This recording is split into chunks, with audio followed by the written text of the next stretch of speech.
ফুলে ফুলে সজ্জিত সুরভিত রুমে দুজন কপোত কপোতির নিস্তব্ধতা ছেয়ে আছে, একে অপরের চোখের দিকে তাকিয়ে আছে। কি দেখছে একজন আরেকজনের চোখে? আচ্ছা, চোখের কি কোনো ভাষা থাকে? হয়তো থাকে, তাই পড়ার চেষ্টা করছে একে অপরকে। নীরবতা ভেদ করে ফারজাদ বলে উঠল, বৌজান, হয়তো আমার আগাগোড়া মিথ্যায় মোড়ানো, তবে এই শত শত মিথ্যের মাঝে একটা কথা সত্য, সেটা হলো আমি তোমাকে ভালোবাসি। আমি শুধুই তোমার। ফারজাদ মিরহাকে হুট করে কোলে তুলে নিল। মিরহা চোখ বন্ধ করে ফারজাদের বুকের কাছের শার্টটা আঁকড়ে ধরল। খোলা বারান্দায় মিরহাকে দাঁড় করিয়ে ফারজাদের বক্ষ মাঝে মিরহার পিঠ ঠেকে আছে। ফারজাদ মিরহার হাতে হাত রেখে বলে, প্রেয়সী, এই যে সমুদ্র দেখতে পাচ্ছ, এই সমুদ্রের প্রতিটা ঢেউ যেমন সত্য, আমার ভালোবাসা সত্য। এই সমুদ্রের প্রতিটা ঢেউয়ের মতোই তুমি আমার হৃদয়ে আশ্রে পড়ো প্রতিটি নিঃশ্বাসের সাথে। প্রতিটি নতুন ঢেউ তোমার প্রতি আমার ভালোবাসা জানান দেয়। এত হাজার মিথ্যার ভিড়েও এই সত্যটুকু যথেষ্ট নয় আমাকে আরেকবার সুযোগ দিতে। মিরহা নিশ্চুপ অপলক দৃষ্টিতে তাকিয়ে আছে বিশাল সমুদ্রের দিকে। ঢেউগুলো আসছে আর চলে যাচ্ছে। মিরহা চোখ বন্ধ করে নিল। চোখের সামনে ভেসে উঠল ফারজাদের প্রথমবার প্রপোজ করার মুহূর্তটা। ফারজাদ তাকে বলছে, আমি তোমাকে ভালোবাসি, এই কথাটা চাঁদের মতো সত্য। আমি তোমাকে ঠিক কতটা ভালোবাসি তার পরিমাপে কোনো কিছুর তুলনা করা সম্ভব নয়। আমি তোমাকে অসম্ভব ভালোবাসি। এ জীবনে আমার দৃষ্টি যতবার প্রভাত দর্শন করবে, আমি সেই প্রভাতের কিরণে তোমার মায়াবী মুখশ্রী দর্শন করতে চাই সবার আগে। এই ছোট জীবনে এই স্বাদ কি পূর্ণ করবে প্রেয়সী? মিরহার চোখ থেকে গড়িয়ে পড়ছে অশ্রু। চোখ খুলে দীর্ঘশ্বাস নিয়ে নিজেকে শান্ত করে বলে, সমুদ্রের যে ঢেউ একবার বিলীন হয়ে যায় তা আর ফিরে আসে না। ভালোবাসি ভালোবাসি বললেই ভালোবাসা হয় না। আপনি পুরোটা মিথ্যায় মোড়ানো। তবুও আমি আপনাকে ভালোবাসতাম হয়তো, যদি আপনার এই ভালোবাসি শব্দটা জনপ্রিয় ধারা শিল্প মাধ্যমের 36 ইঞ্চি ছাতি মাথায় রেখে যাওয়ার মতো মিথ্যে না হতো। এই নিখুঁত শিল্পকর্মের মতোই আপনার ভালোবাসি কথাটা সুন্দর প্রহেলিকা। ঠকে যাওয়া মানুষ শিল্পীর নষ্ট হয়ে যাওয়া শিল্পকর্মের মতোই সুন্দর, তবে তা অবহেলিত। মিরহা কথা শেষ করে ফারজাদের কাছ থেকে দূরে সরে দাঁড়ায়। হাতের উল্টো পিঠে চোখের জলটুকু মুছে নিয়ে বলে, বলতে পারেন মানুষ কখন নিজের জন্য নিজে যথেষ্ট হয়? ফারজাদ কি নিদারুণ নিষ্ঠুর মানবীর দৃষ্টিতে নিজের দৃষ্টি নিবদ্ধ রেখেছে। এ চোখে কেন সে অভিমান ছাড়া কিছু দেখতে পাচ্ছে না? মিরহার প্রশ্নে কিছুটা বিচলিত হলো। অবাক দৃষ্টিতে তাকিয়ে রইল মানবীর নিষ্প্রাণ চঞ্চল চড়ুই পাখির মতো আখিদয়ে। জানতাম উত্তর দিতে পারবেন না। একটা মানুষ ততক্ষণ পর্যন্ত কাউকে চায় যতক্ষণ না সে তার দুঃখ কষ্টের ভার একা বহন করতে ব্যর্থ হয়। যেদিন থেকে নিজের চোখের জল নিজে মুছে ফেলতে শিখে, যেদিন থেকে নিজেকে নিজেই সান্ত্বনা দিতে শিখে যায়, এরপর আর কাউকে তার লাগে না। তারা নিজেরাই নিজেদের জন্য যথেষ্ট হয়ে ওঠে। মানুষ কি ভুল করে না? অবশ্যই করে। তবে কিছু মানুষ নিজের অন্যায়কে ভুল বলে উড়িয়ে দিতে চায়। ভুল আর অন্যায়ের পার্থক্য বোঝেন তো নাকি? আমার জন্য তোমার হৃদয়ে ফেরার পথ তাহলে বন্ধ? হয়তো। আমি আজ চলে যাব। দোয়া করব আপনি যাতে ভালো থাকেন। তোমাকে ছেড়ে ভালো থাকা অসম্ভব। জীবন কার জন্য থেমে থাকে না। যাকে ছাড়া এক মুহূর্ত থাকা কষ্টের, তাকে ছাড়াই জীবন কেটে যায়। আমায় তুমি ফিরিয়ে নিও। ফুরিয়ে যাওয়ার আগে আমি অপেক্ষায় থাকব। কিছু অপেক্ষা কখনো শেষ হয় না। ভালো থেকো বউপ্রিয়া। এই শহরের দেয়ালে বিলবোর্ড টানাবো, জানিয়ে দেব প্রতিটি দেয়ালকে, যার হৃদয়ে পাইনি আমি ঠাই, সে আমার বউপ্রিয়া। মিরহা টেবিলের ওপর থেকে মোবাইল নিয়ে দরজার কাছে আসলো। শেষবারের মতো ফারজাদের দিকে তাকালো। শেষবারের মতো দুজনের দৃষ্টির মিলন ঘটল। ফারজাদ ছুটে এসে বাহু বন্ধনে আবদ্ধ করল মিরহাকে। কিছু সময় পর মিরহাকে বাহু থেকে আলগা করে মিরহার কপালে অধর ছুঁয়ে দিল। নিম্নস্বরে বলল, ভালোবাসি আমার বউপ্রিয়া, আমি অপেক্ষায় থাকবো তোমার। মিরহা আর পিছু ফিরল না, বের হয়ে চলে আসলো। সাথে ফেলে আসলো অসীম ভালোবাসা। পৃথিবীতে তার সবটুকু সুখ। সে কি জানবে তাকে বিদায় দেয়া কতটা যন্ত্রণার? সে কেন তার না বলা কথাটুকু বুঝল না? কেন বলল না, আমি তোমাকে ছেড়ে কোথাও যাব না? দম বন্ধ হয়ে আসছে মিরহার। চিৎকার করে কান্না করতে ইচ্ছে করছে। এই শহরের দেয়াল জানুক ভালোবাসা হারানোর বেদনা কত ব্যথাতুর, সব পেয়েও হারিয়ে ফেলার যন্ত্রণা কতটা অসহনীয়। এই ভাঙা গড়ার খেলায় আসলে হারলো কে? ভালোবেসেও ভালোবাসার মানুষকে দূরে সরিয়ে দেয়া কতটা কঠিন। ফয়সাল শিকদার তার ফ্যামিলি নিয়ে ঢাকা ব্যাক করেছেন। ঢাকা এসেই তিনি সবার আগে মিসেস শিরিনের সাথে দেখা করেছেন। ভদ্রলোক নির্বিবাদে শিরিন বেগমকে বিয়ের জন্য রাজি করিয়েছেন। মিরহা ফিরলে বিয়ের কার্যক্রম আগাবে। রুবিনা বেগম, কাকুলি বেগম হসপিটালের ওয়েটিং রুমে বসে আছে। রাহা গতকাল রাতে সুইসাইড করার চেষ্টা করেছে। রুবিনা বেগমের ইচ্ছে করছে রাহাকে ঠাটিয়ে কয়েকটা চড় মারতে। এই যুগের ছেলেমেয়েরা মৃত্যুটাকে কি মনে করে? একটু এদিক সেদিক হলেই সুইসাইড। জীবন যদি না থাকে তাহলে আর কিসের আশা? এরা কবে জীবনের মূল্য বুঝবে? বাবা মা জন্ম দেবে, বড় করবে, সব ত্যাগ স্বীকার করবে, আর তারা নিজের জীবন নিয়ে নয়ছয় করবে। নিজেকে শান্ত করে বলে, কাকুলি তুমি ভেঙে পড়ো না, আল্লাহ তাআলার রহমতে আমাদের রাহা ঠিক আছে। কাকুলি বেগম চুপ করে রইলেন। সে কোন মুখে বলবে, ভাবি তোমার ছেলেটাকে আমার মেয়েকে দিয়ে দাও? রাহানুমা তার মাকে সুইসাইড করার আগে কয়েকদিন ধরে বলেছিল ফারজাদের সাথে তার বউ না আসলে সে যেন রাহার সাথে বিয়ে ঠিক করে ফারজাদের। কিন্তু ফারজাদ যে তার বউকে কোনোভাবে ছাড়বে না সেটা সে বুঝেছে। টেনশন করিস না, সব ঠিক হয়ে যাবে। ওর কি কোনো পছন্দ আছে? না মানে হঠাৎ এমন একটা কাণ্ড ঘটালো। ভাবি জানোই তো ছোটোবেলা থেকে মেয়েটা আমার জেদি। এখন বড় হয়েছে তবুও জেদ কমেনি। সব জিনিসই কি জেদ করলেই পাওয়া যায় বলো? সেটা ঠান্ডা মাথায় বোঝাতে হবে। তোর মাথা খারাপ? আমার পছন্দ অন্য কেউ, আরেকজনের বউকে আমি পছন্দ করব কেন? তাহলে আমি বললি কেন? মেয়েটা মিরহার ফ্রেন্ড পুষ্প। পুষ্প আপু? পুষ্প ভাবি বলবি। বিয়েটা সিনিয়রকেই করব কনফার্ম। রোমিও একটু আসতে, তুই বলবি আর বাসার সবাই মেনে নিবে? না না, ওর কি আছে, মেয়ে তো দেখতে মাশাল্লাহ। এটা বাঙালি জনগোষ্ঠী, তারা কইব না না না এই বিয়ে হইব না, পোলার চেয়ে মেয়ের বয়স বেশি। তাহলে সোজা তুলে নিয়ে বিয়ে করব, তারপর বাসায় নিয়ে আসবো। আমার বাসায় জায়গা না দিলে? মামির বাসা তো আছেই, আমি তো ওখানেই বেশি থাকি। আচ্ছা মিরহা বিয়েটা সত্যি করেছে? করে থাকলে সমস্যা কোথায় মেনে নিতে? কিসের বিয়ে? কোন বিয়ে? পাগল হয়েছিস? মিরহা করবে এত তাড়াতাড়ি বিয়ে? একদম আমাকে বোকা বানাবি না। তুই একটু আগে নিজের মুখে বলেছিস। আমাকে সত্যিটা বল। শিরিন বেগম হঠাৎ করে পেছন থেকে বলেন, কোন সত্যিটা? ইদানিং মিরহার শরীরটা ভালো যাচ্ছে না, হাত পা কেমন অবশ হয়ে আসে, মাথাটাও ভারী ভারী লাগে, কোনো খাবার মুখে তুলতে পারে না, শরীর দুর্বল হয়ে গেছে। বেডের উপরে আধা শোয়া হয়ে কিছু ভাবছে মিরহা। মিস মিরহা, তোমার শরীর দিন দিন খারাপের দিকে যাচ্ছে। সুস্থ আর ফিট না থাকলে ট্রেনিং পূর্ণ করবে কিভাবে? ক্যাপ্টেন শিউলির কণ্ঠ শুনে দ্রুত উঠে দাঁড়িয়ে সেলুট জানালো মিরহা। ওপর মহল থেকে নির্দেশ এসেছে তোমাকে উন্নত চিকিৎসা করানোর। ডাক্তারের অ্যাপয়েন্টমেন্ট নেওয়া হয়েছে, টাইম মতো পৌঁছে যাবে। ম্যাম তেমন কোনো সমস্যা না, ঠিক মতো খেলে শরীর ঠিক হয়ে যাবে। দেখো তোমার শরীরের কন্ডিশন দেখে মনে হচ্ছে তুমি রুলস ব্রেক করেছ। আই মিন কোনোভাবে তুমি প্রেগনেন্ট নও তো? এই বিষয়টা তো মিরহার মাথাতেই ছিল না। ধক করে উঠল মিরহার বক্ষপিঞ্জর। কি হলো, এমন কিছু নয় তো? তোমার কাছ থেকে আমি এমন কিছু এক্সপেক্ট করিনি। ম্যাম ডক্টরের অ্যাপয়েন্টমেন্ট কটা বাজে? রাত 9টা। আমি পুষ্পকে নিয়ে পৌঁছে যাব। রিপোর্ট এনে জমা দেবে, মনে থাকে যেন। Yes ma'am. ক্যাপ্টেন শিউলি চলে যেতে মিরহা বালিশে মুখ গুজে কান্না শুরু করে দিল। কি হবে এবার তার? হয়তো অতি গোপনে বাচ্চাটাকে দুনিয়ায় আসার আগেই মেরে ফেলতে হবে, নয়তো তার কেরিয়ারের শেষ। সাথে শাস্তিও মাথা পেতে নিতে হবে। সবার কাছে নিজের চরিত্র নিয়ে প্রশ্নবিদ্ধ হতে হবে। একটা ভুলের মাসুল এখন কি কি স্যাক্রিফাইস করে চুকাতে হবে। আচ্ছা ওটা তো ভুল ছিল না, ভালোবাসাময় একটা রাত। আমরা কেন ভালোবাসা পেটে আসলে সেটাকে ভুল বলে মেরে ফেলি? মিরহা নিজের মনের সাথে যুদ্ধ করছে, কোনটা সঠিক কোনটা ভুল নির্ণয় করতে ব্যর্থ হচ্ছে। চোখে টলমল করছে অশ্রু। পুষ্প মিরহার পাশে বসে বলে, কি হয়েছে তোর? আমার মনে হচ্ছে আমি কি? তুই বল। খুব তাড়াতাড়ি আমার জীবনে আবার ঝড় আসতে চলেছে পুষ্প। আমি কাউকে মুখ দেখাতে পারবো না। কি হয়েছে সেটা তো বল। সেসব পরে বলবো, এখন আমাকে একটু একা থাকতে দে।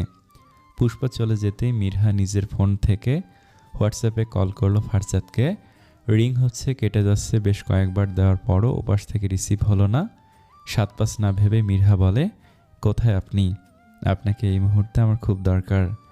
হ্যালো মিস, কে আপনি? ওপাশ থেকে মেলি কণ্ঠ শুনে মিরহার হুঁশ আসলো। নিজেকে সংযত করে বলে, আপনি কে? যাকে কল করেছেন তার পার্সোনাল মানুষ। আপনার তাকে দরকার কেন? সরি, আমি ভুল বলে ফেলেছি। নাম কি আপনার? আমার নাম মিসেস শিকদার। মিরহা ফোনটা কেটে দিলেও হৃদয়ে কেমন ঝড় উঠল কারো মুখে মিসেস শিকদার শুনে। তবে কি ফারজাদ মাত্র 1.5 মাসও সময় নিনি তাকে ভুলতে? এই আপনার ভালোবাসা? অথচ আপনাকে ফিরিয়ে দেওয়ার পর থেকে ঠিকমতো খেতে পারি না। পুরো দুনিয়া আমার আশেপাশে থাকলেও নিজেকে নিঃস্ব মনে হয়। আপনার এই ভালোবাসা আটকে আমি আমার সব শেষ করলাম। কেন করলেন আমার সাথে এই ভয়ঙ্কর সুন্দর অভিনয়? কি ক্ষতি করেছিলাম আপনার? তবে কি আপনাকে ভালোবেসে শাস্তি পাচ্ছি? এ কেমন খেলা খেলছেন আমার সাথে? ফারজাদ নিজের রুমে এসে দেখে রুহির হাতে তার ফোন। টান দিয়ে নিজের হাতে নিয়ে বলে, সামান্য ম্যানার্স নেই আপনার? কারো পার্সোনাল জিনিসে না বলে হাত দিয়েছেন কেন? কয়েকদিন পরে আমি তো আপনার হয়ে যাব, তাহলে আমার কাছে আবার কিসের পার্সোনাল? লিসেন মিস রুহি, আমি বিবাহিত, আমার ওয়াইফ আছে। তাই নাকি মিস্টার খন্দকার? তা বউকে কি পকেটে রেখেছেন? কই দেখি তো। বউ বুক পকেটে আগলে রেখেছি, সে আমার বউ প্রিয়া। ভবিষ্যতে আপনার বুক পকেটের বউ প্রিয়া আমি হব। নিজের লিমিট ক্রস করবেন না। আমি বিবাহিত, আমার বউ আছে, সে আর্মিতে জব করে। ছুটিতে আসলে আপনার সাথে দেখা করাবো। Please leave. রুহি রুম থেকে বের হয়ে ফাবিয়ার রুমে আসলো। রুমে ঢুকেই বলে, ফাবিয়া, তোমার ভাই বিবাহিত? সিরিয়াসলি? তো বিয়ে কি কেউ ফান করে করে? মজা করছো না তো? বাবা তো বলল ফারজাদের সাথে আমার বিয়ের কথা দেয়া আছে। বাবা হয়তো চেয়েছিল এমন কিছু, কিন্তু ভাইয়া রিলেশন করে একা একা বিয়ে করে নিয়েছে। বিয়ে করে নিল আর তোমরা মেনে নিলে? মানব না কেন? একটা মাত্র ভাই আমার, তার পছন্দ অপছন্দ তো মেনে নিতেই হবে। তাছাড়া আমার ভাবি দেখতে মাশাআল্লাহ অনেক কিউট। এভাবে কিভাবে সম্ভব? আমি অপেক্ষায় ছিলাম। এটা ঠিক করলে না তোমরা? বলেই চলে গেল রুহি। ডাইনি একটা, তোরে কে আনতো ভাবি করে? কোন লেভেলের বেহায়া হলে একা একা চলে আসে আরেকজনের বাসায় নিজের বিয়ের দোহাই দিয়ে? ভাইয়া একদম ঠিক কাজ করেছে। ফাবিয়া রুম থেকে বের হয়ে কিচেনে আসলো। রুবিনা বেগম চিকেন ফ্রাই বানাচ্ছেন, সাথে হোয়াইট সস পাস্তা। ফাবিয়া বলে, আম্মু, রুহি তোমার কাছে এসেছিল? হ্যাঁ, বাসায় ঢুকেই তো আমার সাথে দেখা করে ফারজাদের রুমের দিকে গেল। মনে হয় ফারজাদের সঙ্গে গল্প করছে। নিশ্চয়ই এই নাস্তা ওর জন্য বানাচ্ছিলে? না, এগুলো তোদের 2 ভাই বোনের জন্য বানাচ্ছি। আমার ছেলেটার চোখ মুখ কেমন শুকিয়ে গেছে। বিয়ে করে বউ ছাড়া থাকলে তো শুকাবেই। তুই কি ভুলে যাচ্ছিস কার সামনে কথা বলছিস? আম্মু, ভাবিকে আনার ব্যবস্থা কর দ্রুত। 2 ননদ ভাবি মিলে জমিয়ে তোমার ছেলের মাথা খাবো। আর হ্যাঁ, তোমার রুহি রেগে চলে গেছে। যাওয়ার সময় বলে গেছে তোমরা কাজটা ঠিক করনি। ওকে কেন রাগাতে গেলি? বিয়ের কথা বাহিরে এখন প্রকাশ করলি কেন? আগে দেখি শেষ পর্যন্ত কি হয়। শেষ পর্যন্ত যাই হোক, এই রুহি টুহিকে অন্তত ভাবি বানাবো না। যা, এবার নবাবজাদাকে ডেকে নিয়ে আয়। মিরহা ডক্টরের সামনে বসে আছে। ডক্টর রিপোর্ট দেখে বলে, সমস্যার কোনো কারণ নেই। প্রথম কয়েক মাস এমন হয়। আমি রুচির মেডিসিন লিখে দিচ্ছি, ঠিকমতো খাবেন, টেনশন করবেন না, নিজেকে হাসি খুশি রাখার চেষ্টা করবেন। এটা কি আপনার প্রথম প্রেগন্যান্সি? মিরহা হ্যাঁ সূচক মাথা নাড়ালো। মৃদু কণ্ঠে বলল, একটা রিকোয়েস্ট করতে পারি? হ্যাঁ বলুন। আজকের রিপোর্টগুলো এসেছে, আর কাউকে বলবেন না প্লিজ। তারপর ডক্টরকে সব বুঝিয়ে বলল। সব শুনে ডাক্তার বলে, আপনি কি বাচ্চাটা রাখতে চাইছেন না? আমি একটু ভাবতে চাইছি, ভেবে ডিসিশন নেব। মিরহা বাহিরে এসে পুষ্পকে বলে, চল। কি বলল ডাক্তার? বাহিরে আয় বলছি। বাহিরে এসে পুষ্প আর মিরহা একটা রেস্টুরেন্টে ঢুকলো। মিরহা ঠান্ডা মাথায় সবটা বুঝিয়ে বলল পুষ্পকে। সব শুনে পুষ্প বলে, এখন 2টো পথ তোর কাছে খোলা আছে। এক, বাচ্চাটাকে না রাখা। দ্বিতীয়, বিয়েটা হয়েছে সে প্রুফ দেখিয়ে চাকরিচ্যুত হওয়া, তাতে শাস্তি কম পাবি। এই সেক্টরে আর আসতে পারবি না, তবে তোর চরিত্রের দিকে কেউ আঙুল তুলতে পারবে না। এছাড়া আর কোনো পথ নেই। প্রথম পথটা তোর জন্য সহজ, তবে আমার মনে হয় না কোনোভাবে তুই সেটা বেছে নিবি। বাচ্চাটা তোর ভালোবাসার চিহ্ন। তার চেয়ে বড় কথা, নিজেদের কোলাহলে একটা নিষ্পাপ প্রাণ হত্যা কেন করবি? সে তো কোনো দোষ করেনি। জানি না কি করব। ফারজাদের জীবনে অন্য কেউ চলে এসেছে। আমি এ বাচ্চাটাকে কোন পরিচয়ে বড় করব? বড় হয়ে যখন বাবার কথা জিজ্ঞেস করবে, তখন কি বলবো? এর চেয়ে মিরহার ফেসবুক ফিডে ভাসছে ফারজাদের সাথে একটি মেয়ের কাপল পিক। বেশ কিছুক্ষণ তাকিয়ে থেকে বলে, আপনাকে আমি শান্তিতে থাকতে দিতে পারি না মিস্টার ফারজাদ। আমার সব স্বপ্ন শেষ করে আপনি কি করে সুখের সংসার করেন, নতুন করে সেটা আমি দেখব। কিরে, এভাবে ভূতের মতো বসে আছিস কেন? শোকে পাগল হয়ে গেলি নাকি? এক সপ্তাহে নিজের হাল কি করেছিস? তুই প্রথম বললি বাচ্চাটা রাখবো না, তারপর নিজেই কোথা থেকে ভিডিও এনে প্রুভ করলি তোর ইসলামিক রীতিতে বিয়ে হয়েছে, আর নিয়ম ভঙ্গ করে তোর হাজব্যান্ডের সাথে সময় কাটিয়েছিস। ব্যাস, তোকে ব্যান করলো, সব তো তুই শেষ করলি। এখন এমন ভূতনি সাজার মানেটা কি? তো চাকরির জন্য নিজের সন্তানকে মেরে ফেলবো? আমার সন্তান আমার অংশ, আমার ভালোবাসার চিহ্ন। কিভাবে নিজের হাতে তাকে শেষ করব? এবার আমি ভেবেছি যে আমার জীবনে যে তাণ্ডব চালিয়েছে, আমি তার জীবনের তাণ্ডব চালাবো। কি করবি তুই? ঘাড় মটকাবো শালার ব্যাটার। আমার জীবনের সাথে সিনেমিনি খেলা? এবার দেখবে মিরহা কি সিজ। শোন, তোর সাথে তো খুব শীঘ্রই দেখা হবে। প্রেম করার জন্য তো পেয়েছিস আমার রোমিও ভাইকে, এবার দ্রুত তার বউ হয়ে ওর রোমিওগিরি বের কর। হোয়াট? মুখ বন্ধ কর, মশা ঢুকবে। হ্যাঁ, ও গাধাটা আমার ভাই, আমার 1 বছর ছোট, একটু রোমিও টাইপ। সানডে টিনাকে, মানডে মিনাকে, এভাবে তার ডেট চলে। তবে মনের দিক থেকে ভালো, এই ফ্লার্ট করার রোগ আছে, এই আর কি। তারপরও বলছিস ওরে বিয়ে করতে? একে তো জুনিয়র, তার ওপর ক্যারেক্টার ঢিলা। আর ইয়ার ক্যারেক্টার ঢিলা কিন্তু খারাপ না। আর এখন তো সব ছেড়ে তোর প্রেমে হাবুডুবু খাচ্ছে। বিয়ে করে জরুকা গোলাম বানালে, সেসব পরে দেখা যাবে। এটা বল, তুই হঠাৎ কী ভেবে এত উৎফুল্ল? কি প্ল্যান করেছিস মনে মনে? ভুলে যাস না এখন তুই একা না, তোর ভেতর একটু একটু করে একটা প্রাণ বেড়ে উঠছে। দেশে যে আন্টির সাথে সবটা খুলে বলবি, তারপর ঠান্ডা মাথায় ডিসিশন নিবি। আম্মুর কাছে যাব না, আম্মু এসব জানলে অনেক কষ্ট পাবে। এটা লুকোনোর মতো কোনো বিষয় না। এই সময় তুই নিজেকে একা সামলাতে পারবি না। তোর এখন একজন কেয়ারটেকার দরকার, নিজের জন্য না হোক বাচ্চাটার জন্য। মায়ের বোন খালা মায়ের চেয়ে ভালো, জন্ম দিয়ে তোর হাতে তুলে দেব, তুই সব যত্ন একসাথে করিস। তা তো করবই, কিন্তু এর জন্য সুস্থ একটা বেবি চাই। সব পাগলামো চিন্তা বাদ দিয়ে সোজা আন্টির পায়ে ধরে ক্ষমা চাবি। মা ছাড়া কেউ বিপদে পাশে থাকে না। আচ্ছা দাদি আম্মা, এবার লেকচার দেওয়া বন্ধ কর, এখন বের হতে হবে, ফ্লাইটের টাইম হয়ে যাচ্ছে। তোকে ভীষণ মিস করবো রে, একা একা লাগবে বড্ড খারাপ। ভাবিজি, গুড লাক। আমি যেটা নিজের করা ভুলের জন্য পারিনি, সেটা তুই করবি। মনকে শক্ত করে লক্ষ্য পূরণ কর, আর তুই আমার কথাটা রাখ। মিরহা সবার কাছ থেকে বিদায় নিয়ে এয়ারপোর্টে চলে আসলো। এই যে পেছনে ফেলে যাচ্ছে তার 3 বছরের কষ্ট। সফলতার এত কাছে এসেও তাকে ফিরে যেতে হচ্ছে শূন্য হাতে। অপূর্ণ রয়ে যাচ্ছে তার বাবা মায়ের স্বপ্ন। কতটা পরিশ্রম করে এই পর্যন্ত আসতে হয়েছে, আজ সব কিছু ছেড়ে এগিয়ে যেতে হচ্ছে। মা শব্দটা অদ্ভুত। মা শব্দ কারোর সাথে জুড়ে গেলে সে যেন হয়ে ওঠে মহিয়সী। নিজের সন্তানের জন্য বিলীন করতে পারে নিজের সব সুখ দুঃখ স্বপ্ন। শুধুমাত্র মা শব্দটা যেন একটা মেয়েকে ম্যাজিকের মতো পাল্টে দেয়। মিরহা আলতো করে নিজের পেটের উপর হাত রাখল। কি এক অদ্ভুত বন্ধন! এ বন্ধন যেন চির অটুট।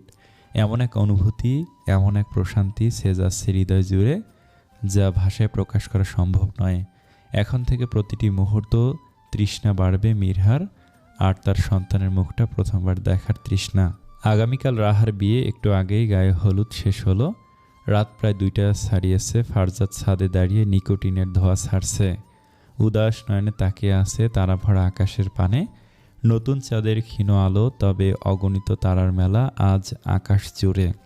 ফারজাদ চোখ বন্ধ করলো। এমন কত রাত পার করেছে মিরহার সাথে কথা বলে। পুরনো দিনগুলো কত রঙিন ছিল, অথচ আমি তার অবমূল্যায়ন করেছি। ভেবেই চোখের কার্নিশে কেমন ভেজা অনুভব করলো।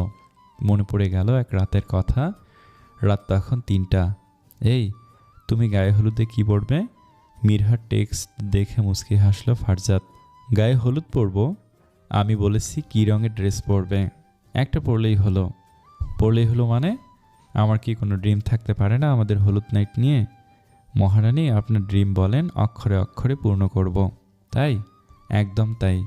আপনি মেহেদি পাতা কচি থাকতে যে কালার থাকে সে কালারের পাঞ্জাবি পরবেন, সাথে সাদা পায়জামা। আমি সেম কালারের সাথে কাঁচা হলুদ শেডের শাড়ি পরব। দুহাত ভর্তি মেহেদি থাকবে, মাঝখানে থাকবে মিস্টার ফারজাদ লেখা। আমার মেহেদির রং হবে গাঢ় খয়েরি। তারপর তারপর তুমি আসবে আমাকে সারপ্রাইজ দিতে। সারপ্রাইজ সেটা আর কীভাবে, সব তো তুমি বলেই দিচ্ছ। বলে দিচ্ছে এখন, তখন ভুলে যাওয়ার ভান করব। শোনো না, শোনাও না। আর তুমি নাচবে এই গানটা সেভ করে রাখো, নাচটা শিখে রাখবে। জহুকুম মহারানী, আমি তোমাকে ভালোবাসি ফারজাদ। আমার বাবার পরে তুমি একমাত্র আমার প্রিয় পুরুষ। আমিও তোমাকে ভালোবাসি মিরহা। আমাকে কখনো ছেড়ে যাবে না তো? হুম, তোমাকে ছাড়া মানে নিজের অস্তিত্বকে ছাড়া। শোনো, শোনাও না পাখি, তুমি যাও বা আসো, আমি চাই আমায় সারা জীবন ভালোবাসো। আমার ভালোবাসার পীড়া আজীবন বয়ে বেড়াও তুমি। ফারজাদ চিৎকার করে হাঁটু মুড়ে ছাদে বসে পড়ল। আমি তোমার যোগ্য না মিরহা, তোমার যোগ্য না আমি। তুমি কখনো ফিরে এসো না, কখনোই না। আমি তোমাকে ডিজার্ভ করি না। ফারজাদের কাঁধে হঠাৎ কারো হাতের স্পর্শ পেয়ে হাতের উল্টো পিঠে চোখের জল মুছে বলে, কে? কেন নিজেকে কষ্ট দিচ্ছ? তুই এত রাতে ছাদে কেন? তোমার বউ কি সত্যি তোমার কাছে আর কোনোদিন ফিরবে না? সেটা তার আর আমার ব্যক্তিগত ম্যাটার। তুই থাক, আমি চাই। শোন, সে যদি নাই ফিরে তাহলে আমাকে ধরে রাখছো না কেন? সে ফিরুক বা না ফিরুক, আমি সারা জীবন তার থাকব। আগামীকাল তোর বিয়ে। যে মানুষটা তোর জীবনে আসছে তাকে নিয়ে স্বপ্ন সাজা। আমি তোকে নিজের বোনের নজরে দেখেছি সব সময়। তোর আর ফাবিয়ের মধ্যে আমার নজরে কোনো ফারাক নেই। আমি তোমাকে ভালোবাসি। ফারজাদ চলে গেল। রাহা ছাদের কার্নিশ ঘেঁষে দাঁড়িয়ে বলে, আমাকে কেন ভালোবাসলে না ভাইয়া? আমি যে আমার সবটুকু অনুভূতি জুড়ে শুধু তোমায় রেখেছি। কয়বার বিয়ে করার শখ তোমার? এক বউ দিয়ে হয় না? ভরা মজলিসে মিরহার কথা শুনে সবাই হতভম্ব। ফারজাদ নিজের চোখকে যেন বিশ্বাস করতে পারছে না। চোখ ডলে ভালোভাবে তাকাচ্ছে।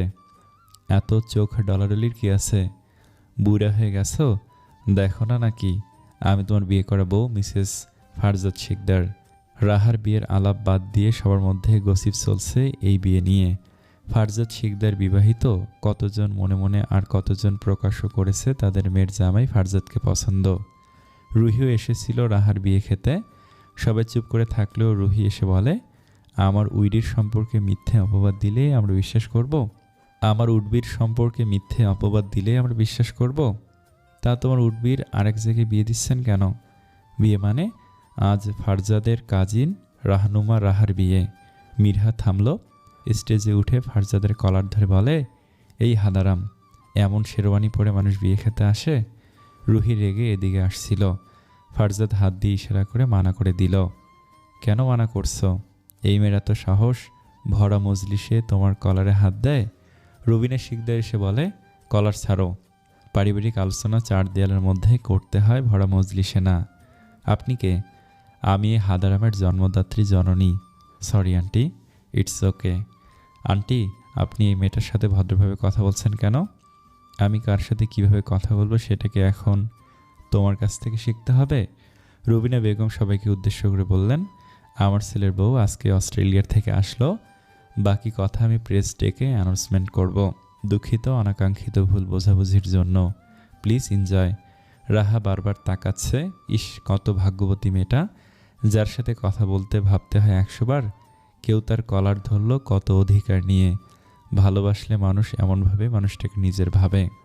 রুবিনা বেগম বললেন, আমি যদি ভুল না করে থাকি তাহলে তুমি মিরহা, তাই তো? জি আন্টি।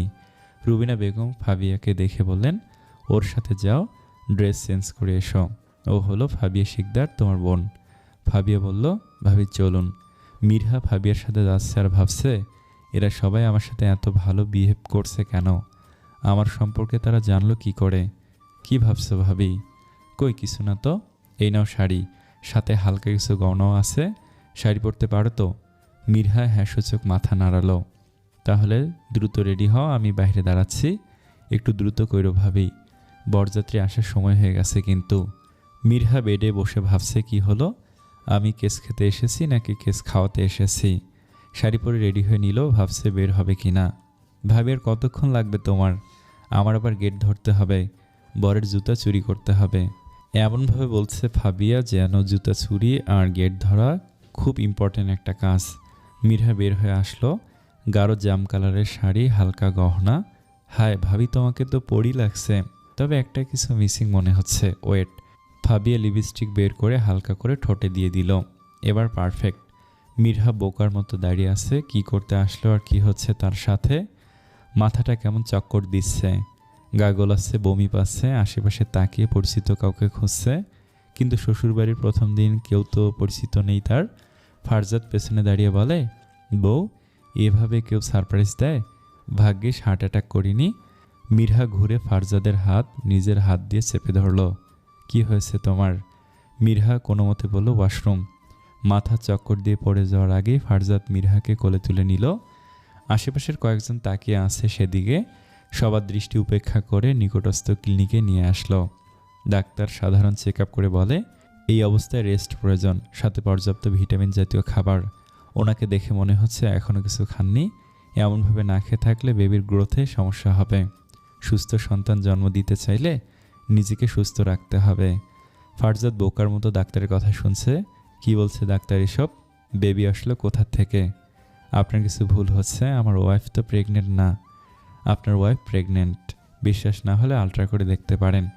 এসবের কোনো দরকার নেই, আমার ওয়াইফ, আমি জানি। আপনাদের কথা বিশ্বাস করব না আমি, বলে মিরহাকে আবার কোলে তুলে নিল। গাড়িতে বসিয়ে মিরহার চোখে মুখে পানি ছিটে দিতে লাগলো। বেশ কিছুক্ষণ পর মিরহা পিটপিট করে চোখ খুলল। ফারজাদ মিরহার সামনে কাচ্চি হাজির করলো। কাচ্চি তার পছন্দ, কিন্তু কনসিভ করার পর থেকে কাচ্চি দেখতে পেয়ে বমি পায়। মিরহা নাক ধরে বলে, আমি ভর্তা ভাত খাবো। ফারজাদ আধা ঘন্টার মধ্যে ভর্তা ভাত এনে হাজির করে। মিরহা তৃপ্তি করে খেয়ে নেয়। এরপর বলে, আইসক্রিম আর বেলপুরি খাবো। ফারজাদ মিরহার সব হুকুম পালন করে নিচ্ছে। খাওয়া শেষ করে বলে, আপনি কি ভেবেছেন আমাকে বোকা বানাবেন? বোকা বানাবো মানে? আর তুমি ট্রেনিং ছেড়ে এখানে কি করছো? আমি তো তোমার জন্য অপেক্ষা করতাম বউজান। আমার তো জানা ছিল না আমার বউ আমার জন্য এত ডেসপারেট। ছাই, আপনার জন্য আসিনি, নিজের জন্য এসেছি, অধিকারের জন্য এসেছি। মিরহা হুট করে ফারজাদের চুল ধরে টানাটানি করে বলে, আমার ইচ্ছে করছে আপনার গালে কামড় দিয়ে রক্ত বের করে আনতে, চুলগুলো টেনে ছিঁড়ে ফেলতে, আপনার গলার কাছটাতে ছুরি দিয়ে দাগ কাটতে।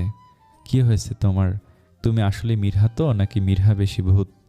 ভূত নামি পেতনি, আপনার ঘাড় মটকাবো। এই চুল ছাড়া আমার লাগছে, এই শাড়িতে তোমাকে একদম আমার বউ বউ লাগছে। মিরহা ফারজাদের চুল ছেড়ে দিয়ে মন খারাপ করে বলে, আমি বাসায় যাব। বাসায় তো যাব, ভবিষ্যতে দেখা করতে হবে। এতক্ষণে হয়তো তাহাকে নিয়ে চলে গেছে। তোমার চক্করে বিয়ে অ্যাটেন্ড করতে পারলাম না, অন্তত তাকে সান্ত্বনা তো দিয়ে আসি। রুবিনা বেগম ফাবিয়াকে বলল, কিরে মিরহা কোথায়? ভাইয়ের সাথে ছিল, এখন কোথায় বলতে পারছি না। ভেবেছিলাম আজ ওদের এঙ্গেজমেন্ট অ্যানাউন্সমেন্ট করব আর দ্রুত বিয়েটা সেরে ফেলবো। কোথায় গেল এই মেয়ে? আশেপাশে দেখতো দুজনকে দেখতে পাস কিনা। আম্মু আজ আর বলতে হবে না, দেখো প্রায় সবাই চলে যাচ্ছে। এঙ্গেজমেন্ট অ্যানাউন্সমেন্ট না করে সবাইকে সোজা বিয়ের কার্ড পাঠিয়ে দিও। তা ঠিক বলেছিস, মেয়েটা যখন নিজের ইচ্ছেতে ফিরে এসেছে, সসম্মানে তাকে আমরা গ্রহণ করব। কিন্তু বাবাকে কি করে মানাবে? মানানোর কি আছে? বিয়েটা কি ছেলে খেলা? বিয়ে যখন হয়ে গেছে তখন আর কোনো অপশন নেই। তা ঠিক, তবুও বাবা একটু ঘাপলা করবে মনে হচ্ছে। করুক, সাহস থাকলে দেখি তার ঘাড়ে কটা মাথা। ফারজাদ শিকদার ম্যানশনে নিয়ে আসলো মিরহাকে। আলিশান বাড়ি, লাক্সারি ফার্নিচার, সুন্দর করে সাজানো, মনে হয় স্বপ্নের রাজ্য। মিরহাকে নিয়ে সোজা ফারজাদের রুমে আসলো। রুমে এসেই ফারজাদ বলে, welcome to your personal room. আজ থেকে আমিও কিন্তু তোমার পার্সোনাল। মিরহার আবার বমি পেল, সামলাতে না পেরে হরহর করে ফারজাদের গায়ের ওপর বমি করে দিল। ফারজাদ কোলে তুলে ওয়াশরুমে নিয়ে আসলো। আচ্ছা, তোমার পেটে কি গ্যাস জমেছে নাকি বমি করার রোগ হয়েছে তোমার? এসব তোমার কর্মের ফল। এই অবস্থায় তো এসব নর্মাল। কর্মফল এই অবস্থায় মানে? তুমি কি প্রেগনেন্ট? ফারজাদ মিরহার হাতটা ছেড়ে দিল। তার পৃথিবী যেন মুহূর্তে অন্ধকার হয়ে গেল।